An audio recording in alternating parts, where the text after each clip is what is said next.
আমি রজনীতে আল্লাহর নবী বিশ্ব নবী রাহমাতুল লিল আলামিন হুজরা শরীফ থেকে প্রচন্ড শীতের মধ্যে বের হয়েছেন।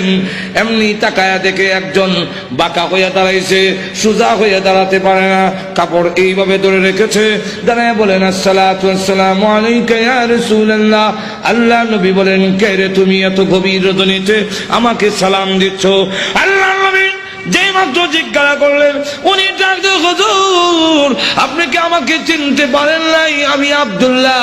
আল্লাহর নবী বলেন, কোন আব্দুল্লাহ?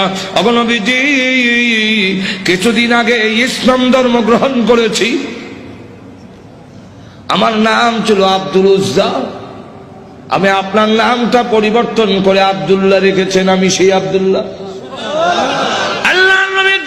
বলেন, আমার আব্দুল্লাহ তো ধনী বাপ চাচা, তার বাপ চাচা ধনী ব্যবসায়ী ছেলে, সকাল বিকাল কাপড় পরিবর্তন করে আসতো। আজকে তো দেখা যায় গায়ে কাপড় নাই, একটা কাপড়ের টুকরা পরিধান করা, সোজা হয়ে দাঁড়াতে পারে না, তার লজ্জাস্থান খানি হয়ে যায়, হাত দিয়ে ধরে রাখছে কোন রকমের কাপড়ের টুকরা। আল্লাহর নবী বলেন, আমার আব্দুল্লাহর এই অবস্থা কেন? শীতের মধ্যে তরতর করে কাঁপতেছে, কিন্তু কোনো কথা বলে না, কোনো ডাক দেয় না।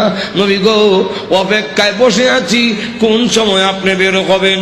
আপনার নুরানি চারা যদি এক নজর দেখতে পারি, তাহলে আমার অন্তরে আর কোনো দুঃখ থাকবে না।